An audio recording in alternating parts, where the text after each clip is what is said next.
Once I began packing up, the paranormal activity escalated violently. The thumping got louder to the point where I couldn't sleep, and I began to experience sleep paralysis. One night, I woke up around the same time the thumping usually started, but the room was dead quiet. The bead curtain started moving again, but this time, something came through. It was vaguely human-shaped, but it wasn't human. Its body was gray and faded out, like television static or smoke. It had no hands, feet, or face. It moved in an unsettling way, shuffling and stooped and jerky, like something very old struggling to walk.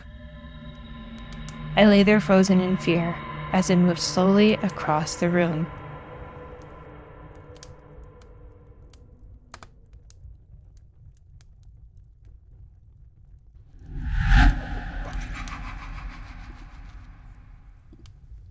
Hello and welcome back to Chillers and Thrillers.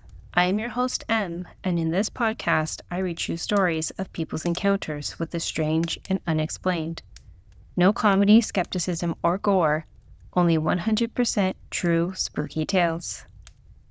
Before we get started, I wanted to thank listener Heather Wood for supporting the podcast through Buy Me a Coffee. Thank you for your kind compliment and support, Heather. It means a lot, and it goes towards the production costs of the podcast. Also, thank you to listeners America, Heel JW, and Kevin Bree 7563 for leaving comments on Spotify and YouTube. It always helps boost the episodes when you guys leave comments, so it's greatly appreciated.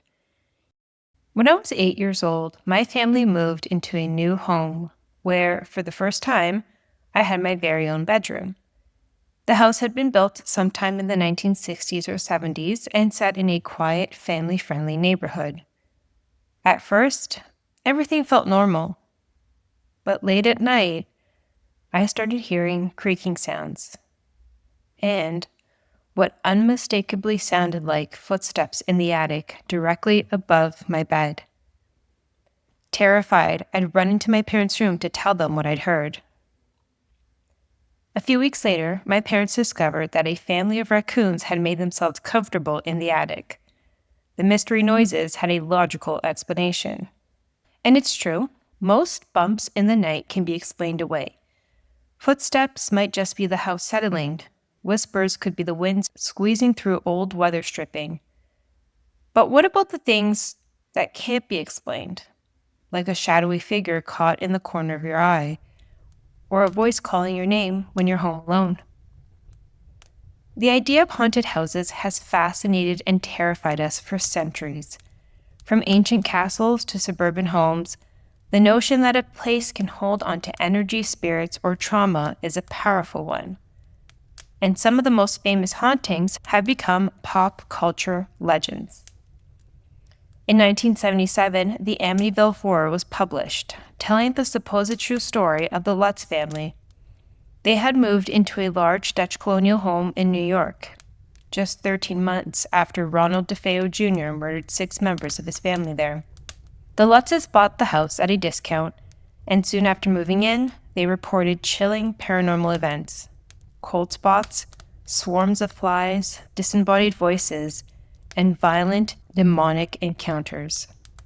The story obviously became a bestseller, spawning movies, documentaries, and a decades-old debate over what really happened. But Amityville is far from the only haunted house story. All over the world, people have reported homes that just weren't right, where strange activity made them question what they know about this world. In this episode, I'll be reading true stories of people who lived in or visited haunted houses, and the restless spirits that still reside there. If you have a haunted house story and would like to share it, feel free to reach out to me at chillersandthrillers@gmail.com or leave a comment on Spotify and YouTube telling me about your haunting. Now, let's not waste any more time. So get comfortable, turn down the lights, and listen in.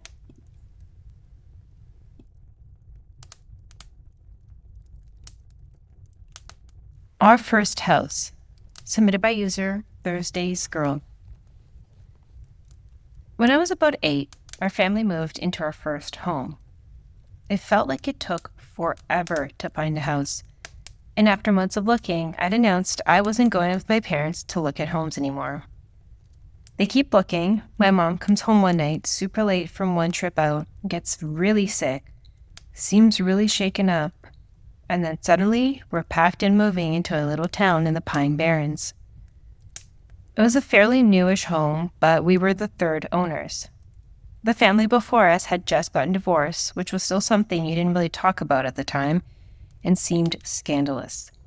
When the family seemed kind of nervous when we met them, we chalked it up to that. Going from a condo to a house was a huge change, and settling in was a bit of an adjustment. The house was older than our condo, so the floors creaked. Doors popped open. My parents told us this kind of stuff happens. One day, we came home from all being out for a while and found that a box full of stuff my mom had saved from when we were younger, mostly art, report cards, had somehow been scattered all over the laundry room floor. Strange, but my parents are not really reacting to any of this being totally bizarre. One night at dinner, while my sisters and I are at the table and my mother's trying to get my sister in a high chair to eat her dinner, we hear the silverware drawer open. My mom and I whip our heads around, staring at the drawer on the other side of the kitchen from where we are. As we hear a sound like someone rummaging through it and then shutting it. It rattles a little, but doesn't actually move throughout. My mom just seems to move on with dinner, but is clearly spooked. Then things start to disappear and get found in different places. Around this time, my parents call in our family's priest, and he drives 45 minutes to our house and blesses it and puts crosses in every room of the house. Again, still not acknowledged by my parents as anything but totally normal behavior in a new house. The floors still creak. Weird things happen from time to time. I'm personally convinced we have a ghost in the house, but neither of my parents are really saying anything about it. My father makes jokes, but it's a minor thing. I get the impression it's a little girl, a little younger than me. One day, I find that someone has scratched a name into the bathroom door. It's one of those dark, fake wood things, so it wasn't too hard to do. There are a couple of scratches from the previous family on the door when we moved in, and they're right at eye level when you're sitting on the toilet. So the new one really stands out to me. It's deliberate. They spell out KYM in little kid lettering. My sisters both swear it's not them, and they know better than to deface our home. None of us ever drew on the walls, let alone scratch things into a door. And kid me rationalizes this and says, "Oh, that's the ghost's name." So the next time something of mine goes missing, I say, "Kim, I'm going to count to 3 and I want my book, toy, whatever back." Like I would with my younger sisters. It works. I turn around and the item is on a chair or smack dab in the center of my bed. I share this news with my parents, and we all start to do it. Again, we've not at this point had a full-out conversation about our very obviously haunted house. Christmas Eve one year, my little sister and I are sharing the top bunk with the bottom one empty. And the bed starts to vibrate, and I hear growling. We scream bloody murder, and my parents come in and tells us it must have been one of us having a leg twitch. My baby sister is still in a nursery down the hall, and one day wakes up screaming. Somehow, the door in her room got locked from the inside, and we had to find the master key to get the door open. Other doors lock, and we keep the key handy. I get a little older, my parents' crumbling marriage officially falls apart, and suddenly I'm home alone for short periods of time while my father works in another state and my mother works an hour away at an overnight job, and my sisters are at their friends' houses. I'm calling my mother because the creaking has a definitive pattern, and now it's creeping me out. It starts in the master bedroom, walks into my room that I share with my sister, then down the hallway, down the stairs, through the foyer, into the living room, into the dining room, and ends in the center of the kitchen. The worst part is that I can hear little kids' bare feet on the linoleum, but I'm home alone. I tell my mom, who would normally be dismissive of her child's hysteria, but instead, she just tells me to be strong and stick it out. Then I'm starting to see things out of the corner of my eye. I'm hearing laughter. I think I see one of my sisters duck into another room, but they aren't there. I see a tall, broad figure at the end of the upstairs hallway, but he's gone instantly, only leaving me with a sick feeling in my stomach. I think I'm going crazy, and I finally tell my parents tearfully about my suspicions. I mean, I was prepared for mental health assessments, medication, therapy, what have you. My mother admits that yes, she's known the house is haunted since pretty soon after we moved in. She was spooked when we came home and found all of our art scattered in the laundry room, because they'd been sealed in a box in the attic, 2 stories above the laundry room before we'd all left that day. She'd mistaken the presence as one of us on several occasions, and that's why she had the house blessed. My father handled things differently. He tells me about the night he was in the kitchen, bumbling around with the lights off, and took a step back and bumped into one of us in the middle of the kitchen. He yelled, grabbed at us to keep from stepping on us. The dude was a total klutz, so this is normal behavior. He grabbed accidentally at hair and flipped on the lights, and no one was there. He's really specific about the hair, feeling it. He tells me he's certain she looks like me. And after promptly scaring the crap out of me with that story, he called his sister, packed me up in the car, and drove me out to spend the evening with my aunt so she could tell me that people are sensitive and share some weird stories that had happened to her over the years. I move into my sister's former nursery, and weirder things start. I wake up with scratches up my arms. I put up little angel paintings in the room, and they will very slowly and deliberately move side to side. Way too slow to be caused by vibrations. My friends will come over and we'll watch TV in my room, sitting on the floor, and the cold spot will suddenly develop, like there's someone else sitting next to us, then disappear. One night, I'm on the phone with a friend turned towards the wall, and I feel an ice-cold little hand wrap around my wrist. I yank my hand back and sit up and turn to reprimand my sister, but there's no one there. The shapeless shadow of a man at the end of the hallway is still there, and he paces back and forth in the hallway at night, sometimes running, sometimes just pacing, and my door rattles. I barely get sleep in the house, and I'm really starting to lose it. We turn the playroom at the end of the hall into a bedroom, but at this point, I'm pretty much at my limit. I made it about 6 years in that house. I know it's not sleep paralysis. I know it's not a gas leak. I know it's not hallucinations. Whatever it is in the house doesn't really like me being there, and I don't like being there, and I'm over it. My sisters have been left alone for the most part, and for a whole list of reasons, I stopped visiting the house. I share some of this with my sisters when they're older, but for the most part, we try to block out that part of our lives for many reasons. So when I saw the call for scary stories, I started talking to one of my sisters about it and how I was going to share our story about the house. We discussed some of the things that happened. There's enough distance between that time of our lives and now that we can even laugh about it sometime. But I'm still a little upset with my parents for how they handled all of it. I tell my sister that in particular, I'm mad that my mother never really put 2 and 2 together and realized that maybe picking that house because of a dead girl's middle name wasn't smart. So, let me scare the crap out of you like I just scared the crap out of my sister, who I just traumatized with the information she didn't know. The day my parents went to see the house, they got really lost and ended up heading back super late at night, and it was raining. There's a couple of nasty circles on Route 70 where there's a lot of accidents. My mother made my father stop that night because there was a really bad one that had just taken place, and as a nurse and former EMT, she wanted to help. There was a young girl in the accident who, unfortunately, did not make it. My mother still cries when she talks about it. The father was driving her back to her mother, and she didn't have a seatbelt on. My mother found out later that the girl passed on the way to the hospital. The house they saw that day was on a street with 2 female names.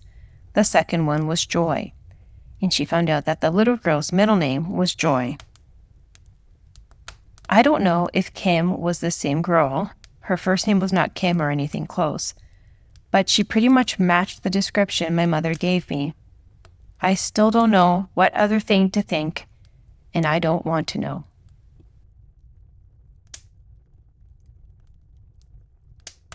They only come out at night. Submitted by user, a question mark. When I was in high school, I babysat for a family in my neighborhood. We live in a fairly old neighborhood, with most of the homes being around 100 years old and full of character. The family, we'll call them the Knights, lived in a 3-story house. What would have been the attic had real stairs and was completely finished, as if it was another floor with 2 rooms. They had 3 kids, 2 little boys who all called Jimmy and Johnny, who were 7 and 5, and a little girl who all called Maggie, who was about 3. They also had an old beagle who was pretty adorable. The first time I babysat there, the night was largely uneventful, until we ended up playing upstairs in the kids' room in the hour or so before bed. I heard what sounded like very heavy footsteps coming from the upstairs 3rd floor attic area. The beagle came upstairs with us, and his ears perked up at the same time mine did. And he was also looking out towards the stairs to the attic upstairs. At this point, I had never been all the way upstairs, but I kept hearing slow creaking, as though someone was walking up there. I left the boys' room to peer up the stairs. You can see either of the 2 rooms from the stairs. They were each down a little hall on opposite sides. I asked the kids what was upstairs, and they said it was Maggie's old room, before she was a big kid like her brothers. She now had a kid bed instead of a crib and a room to herself on the 2nd floor with her parents and brothers. As I looked up there again, I heard what sounded like quick running across the floor, and now the beagle was growling towards the stairs. At this point, after hearing the running across the floorboard, I was kind of getting freaked out that there may be an intruder in the house, but I also recognized that I may be completely paranoid. Not wanting to upset the kids, I decided to send the kids back down to the 1st floor to grab a bedtime snack and grab Jimmy's baseball bat. The beagle abandoned me and went downstairs with the kids.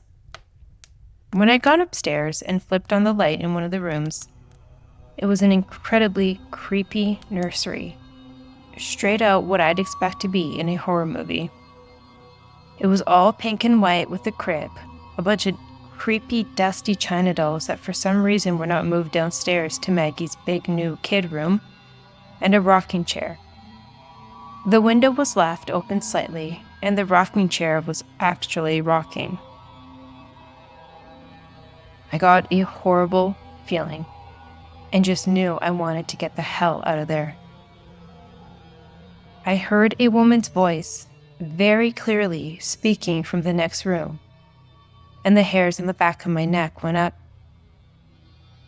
Despite my better judgment, I went into the other room, which was a guest room with nothing creepy in particular, but also no TV, no radio, and nothing that would have accounted for the woman's voice. Having sufficiently freaked myself out, but also assured there was no intruder, I went back downstairs and put the kids to bed. I let the oldest stay up reading Harry Potter because I didn't want to be alone.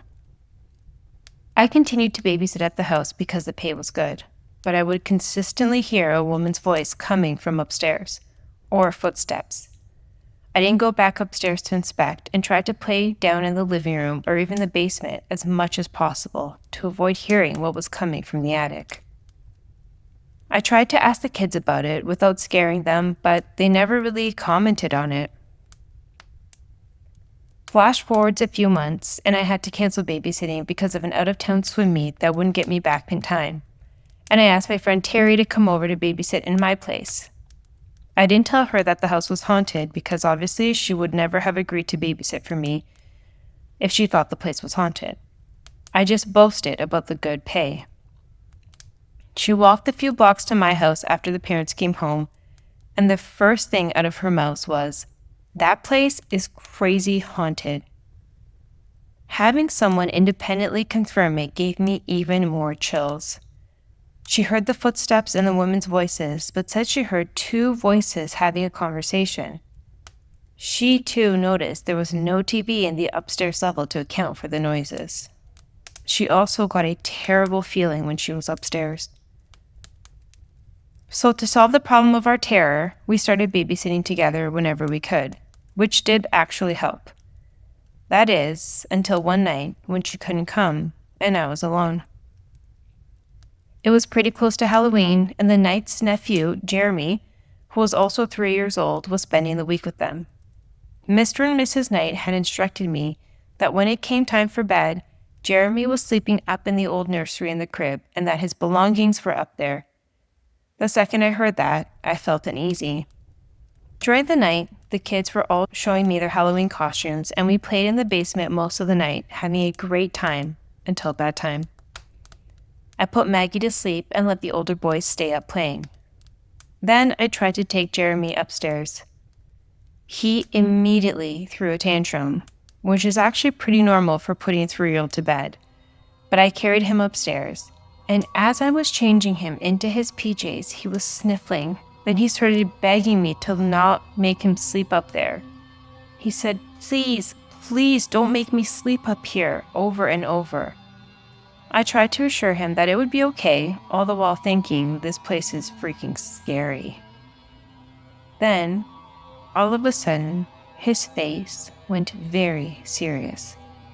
He stopped sniffling, looked me dead in the eyes, and whispered, "They only come out at night." He was like the kid in The Sixth Sense, but 3 years old.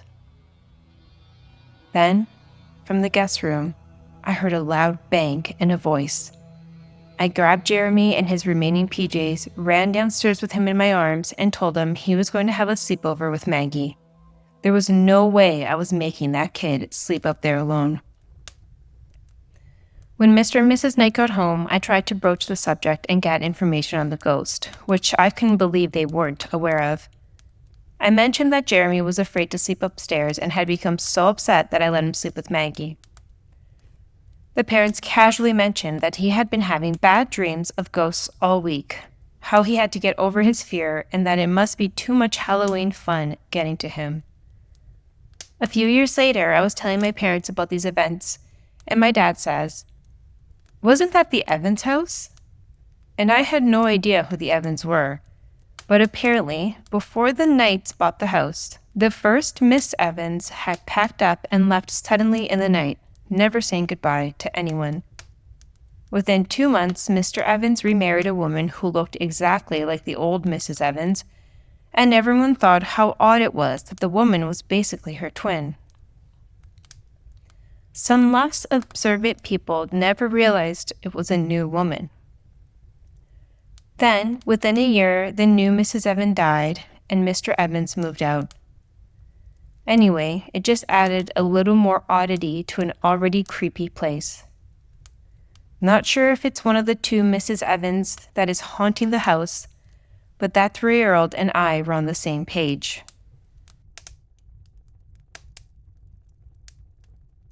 Old Gray Thing, submitted by user Chief. This was a paranormal encounter, but I'm still not sure what exactly it was, and I've always been curious if anyone else has seen this too. I lost my home and job in Hurricane Katrina in 2005.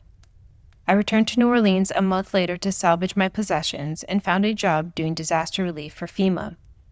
Since 80% of the city's housing was destroyed, it was nearly impossible to find a safe, clean, and affordable place to live. After sleeping in my car and on friends' couches for several weeks, I found a furnished studio apartment in the French Quarter at a surprisingly low price. It was filthy, infested with roaches, and had creepy art all over the walls. But it was my only housing option, so I rolled up my sleeves, enthusiastically cleaned, and repainted and moved in. Everything was fine until Thanksgiving, when someone delivered flowers to the apartment. The card read, "Dear man's name, rest in peace. Love, your family." I figured someone had delivered them to the wrong address, but they looked pretty, so I took them inside and put them in a vase. I later told one of my neighbors about the odd delivery, and he went pale and said, "Oh no, you weren't supposed to bring those inside." He then informed me that a very depressed, alcoholic young man had lived there and passed away one night in the apartment. It was a pretty horrific way to die. I won't get into too much details, but after that, the new tenants complained of paranormal activity, and no one stayed more than a month or two. Everyone broke their lease and left abruptly, usually leaving all their possessions behind. His parents believed his spirit was still there and regularly delivered flowers or gifts to the home, but the neighbors had agreed never to take them inside, since it seemed to make the activity worse. After that, I also began to experience paranormal activity. I woke up hearing a loud, rhythmic thumping noises in the walls at the same time every night. All flowers and plants withered and died within a few hours of bringing them inside the apartment. Objects would move on their own, and anything I hung on the walls would somehow unscrew itself and crash to the floor. Some nights, the bead curtain between the kitchenette and the main room would move on its own, like someone was walking through them. Although it was creepy, I decided to endure it since I had nowhere else to live. I'm superstitious, but I'm also pragmatic, and I felt sorry for the young man who died a horrible, lonely death and whose spirit was now trapped within the walls. I would often speak out loud to him, read the notes his family sent to the house, and basically try to befriend him. The neighbors told me that he probably enjoyed having a friendly young woman around his own age around. I even created a small altar for him with objects I thought would comfort him. This turned out to be a very big mistake. The bizarre activity continued to escalate over months, and I became more and more depressed. It wasn't just the apartment. I was working long hours, the city was beyond messed up, and my disaster relief job was traumatic. Everything culminated in a visit from an old friend, a self-described skeptic and atheist, in the spring of 2006. After one night in my apartment, he moved into a hotel and said, "You shouldn't stay in that place anymore. There's something bad there." A few days later, I was assigned to a nursing home to help the residents process their disaster relief applications. An elderly lady I was working with suddenly stopped and said, "God has given me a word for you, young lady. You're in danger right now. If you stay where you are any longer, you'll die." By that point, I was thoroughly freaked out. I called my landlord and told her I appreciated the cheap place, but I had to move out. She said, "I'm not surprised." I arranged to move in with a friend until I could find a new place. Once I began packing up, the paranormal activity escalated violently. The thumping got louder to the point where I couldn't sleep, and I began to experience sleep paralysis. One night, I woke up around the same time the thumping usually started, but the room was dead quiet. The bead curtain started moving again, but this time, something came through. It was vaguely human-shaped, but it wasn't human. Its body was gray and faded out, like television static or smoke. It had no hands, feet, or face. It moved in an unsettling way, shuffling and stooped and jerky, like something very old struggling to walk.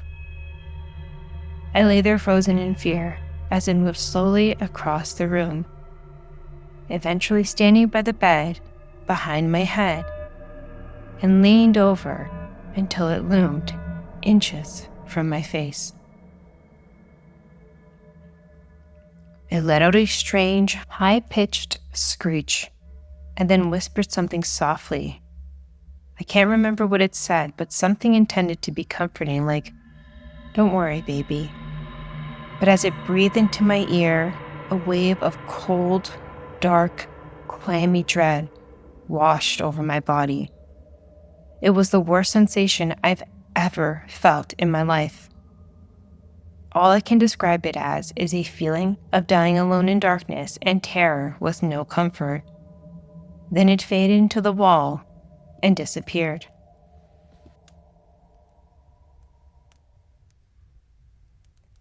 I jumped out of bed, turned all the lights on, and spent the rest of the night frantically packing and throwing things into my car. I was out by morning and slept at my friend's house that night. Early the next morning, I woke up on her couch with sleep paralysis. There was a doorway in her wall that shouldn't be there.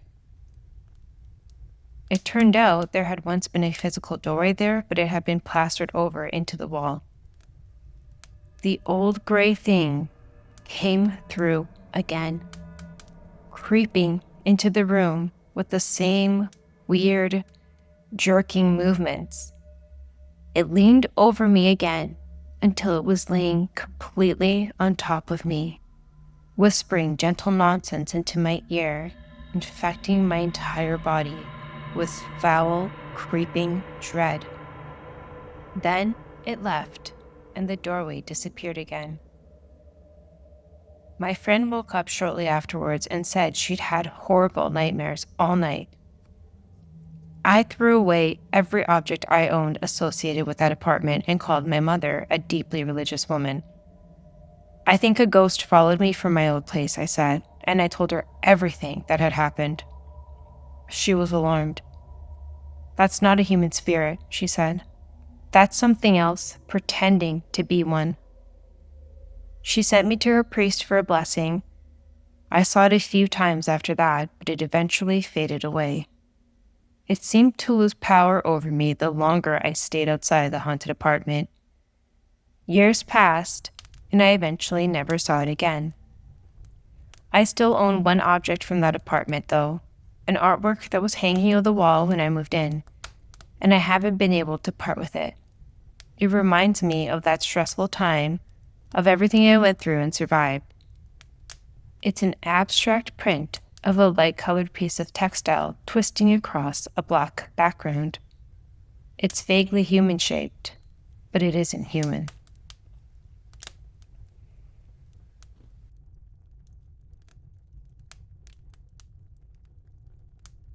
Bees. Submitted by user yes, no, maybe. Towards the end of college, my roommate Allie and I moved into a new apartment. We wanted a place that felt more like a home after our last place, which was fluorescently lit and infested with mold, leaving Allie with a constant cough. What we picked, though, seemingly cozier, was also weird. It was a 1960s, maybe 70s house in a nice neighborhood. On the outside, it looked like many of the houses in Boulder, with exposed brick, stained glass window accents, and a sort of welcoming mountain vibe. Inside, the house was split into 3 units: a front one, a middle one, and a back one. The front unit had most of the guts of the original house, so the back 2, clearly intended to be rented by thrifty students, were added on as afterthoughts. They were kind of cabin-like and a bit ramshackle. Our only entrance was a breaking sliding glass door, and that opened into a living room with a wood-burning fireplace. Above that, a second-floor landing stretched partially over the room like a balcony, making the landing visible from the front door, but obscuring much of the view from the second floor onto the first. The ground in the living room was rough, cold stone, and the kitchen in the back was separated by a step as the floor became heavy, worn wood. Right before the entrance to the kitchen, stairs and banisters made a splintering, unfinished wood led up, then turned into the upper level, where there was a creaky landing, a small bathroom, and 2 bedrooms. Both of the bedrooms had incredible wood lofts, raised well above normal head level, reachable only by unbolted ladders, and overhanging the entrances to our respective rooms where my bed eventually sat. Moving in, Allie and I were mostly good. We had been friends since high school and had this codependent bond, but an often contentious, uneven power dynamic. But Allie had a new girlfriend who kept her busy, and we were genuinely excited about this new apartment as a way to start over.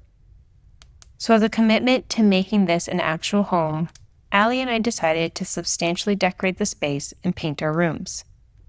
However, Allie, off with her girlfriend, left me alone to set off to work. More often than not, I stayed by myself, late into the night, moving and painting. Immediately, I felt nervous. The house was old and so made noises and could seem animated, but I grew up in a much older house. What bothered me more was that it was designed so wherever you were inside, there were strange blind spots. The kitchen in the back, under the stairs, the second floor landing, the loft above my bed, and every single room in the house, with the exception of the bathroom, you couldn't see the whole room. In each, there were several corners you couldn't see past, and it began to feel like something was residing in them.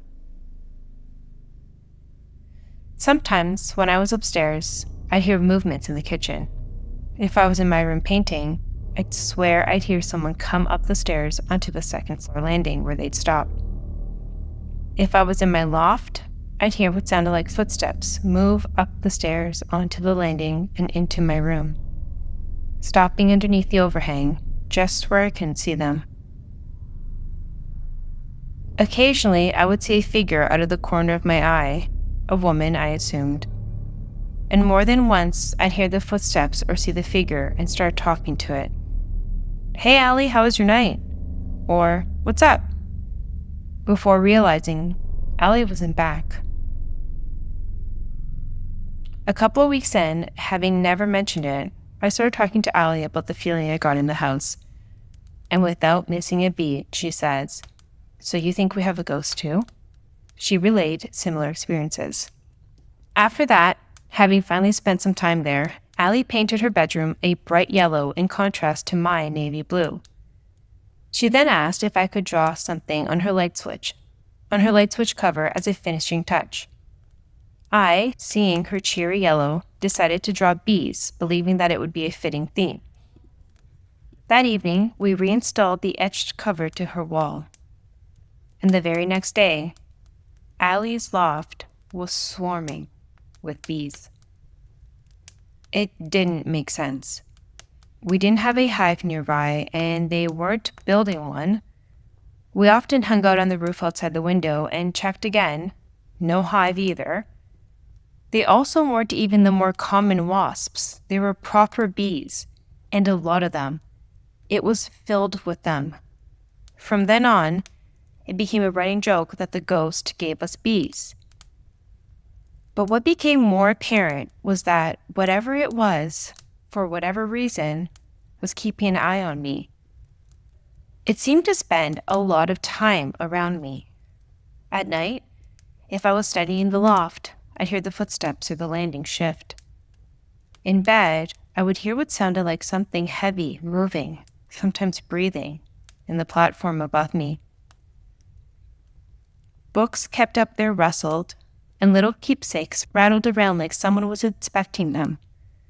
In the day, I'd climb up and things would be scattered where I hadn't left them. And I always had that uncomfortable sense of someone being around me, even though I was alone. At the same time, my relationship with Allie started eroding. Her girlfriend became her obvious, only priority, and years of mutual resentment started destroying any goodwill. She was inconsiderate and dirty, and clearly no longer invested in our friendship, not that I was either. But I often felt unwelcome in my own home. Over these months, I started getting sleep paralysis. Some nights I'd hear the sounds in the loft. Horrified, I'd wake up entirely frozen and mute. to watch a dark figure glide down the ladder, float into the corner of my room, and just stay there like a shadow until I finally regained movement and switched on the light. I began playing Veep while I slept because the voices drowned out any noises and it felt like I wasn't alone. We also made a joke about the ghost liking Veep, but in the end, I still wasn't sleeping much. Often if I did, I woke up painfully contorted, my legs or arms hyperextended and wedged beneath me. The tendons in my knees started hurting from the strain, so I started driving down to Denver most evenings to stay at my mom's. Sometimes during the day, I'd return to the apartment and Allie would tell me what the ghost had been up to. Walking around the kitchen or up and down the landing late into the night, turning on and off the lights, occasionally moving things. Whatever it was, it seemed to be more active, maybe even upset, after I was gone. When I slept there regularly, it certainly was around, but more passively. And although I found it deeply terrifying to be woken up by it, for the most part, it just seemed to want to hang out with me. Until one afternoon, I arrived back in Boulder after several days away, and Allie, still reeling, said, "I saw the ghost." She then described in detail how she and her girlfriend had fallen asleep in the bed the night before. At some point, around 3 a.m., she heard someone whimper. Allie? At first, she thought it was odd. I wouldn't have been coming home that late at night, and even if I had, I would never have woken her up. That's when she opened her eyes to a figure. She said it was strangely solid with a faint shimmer, but still clearly decrepit and frail. It stood uncomfortably close, hunching over her so that she couldn't see its full body without tilting her head.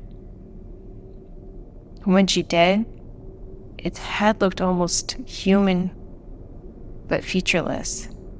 Instead, a red pattern crept across the face. It glowed and shifted, contorting and flickering like a shadow, and she could feel how angry this thing was with her. It, glowing literally red, was mad. It took her a moment before she finally registered her scream and tried to kick it. Within an instant, it vanished. Her girlfriend woke up disoriented and tried to convince her it was just a dream. She wasn't so sure.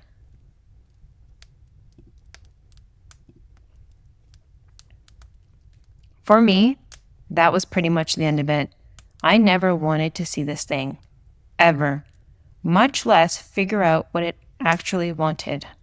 Part of me still couldn't determine whether its seeming affection for me was benign or sinister. So I immediately went to my mom's recommended psychic, I know, and told him everything. He very calmly said, "Well, I think it's safe to say it likes you and hates Allie." He then told me that if I didn't want it to bother me, all I needed to do was audibly and clearly tell it exactly what I expected it to do. Compromise with it. Unless it truly wished harm, it would listen. So the next time I slept in Boulder and heard it in my loft, I woke up and spoke to it. "Hey, you can stay here because I'm assuming this is your home and you're just confused.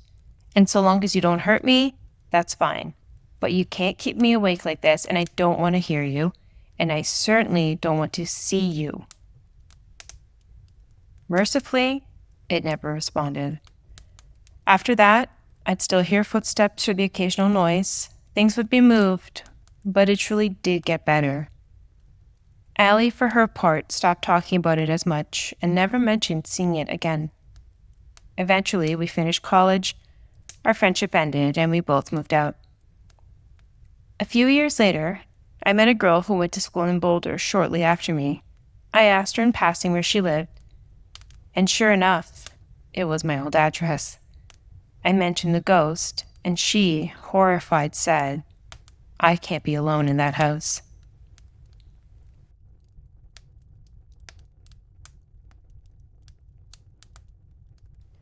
And that's all for this episode. So what are your thoughts? You know I'd love to hear them, so send me a message at chillersandthrillers@gmail.com or leave a comment wherever you're listening to the podcast. If you'd like to support the podcast, you can buy me a coffee in the link in bio. Best of all, you could leave a rating or review in your preferred podcast platform and share with your paranormally inclined friends and family. We have 3 more episodes left of Season 4, so I hope you'll come back and listen in to more tales of people's encounters with the strange and unexplained. In the meantime, I hope all you ghouls and ghosts stay safe, and I'll see you soon.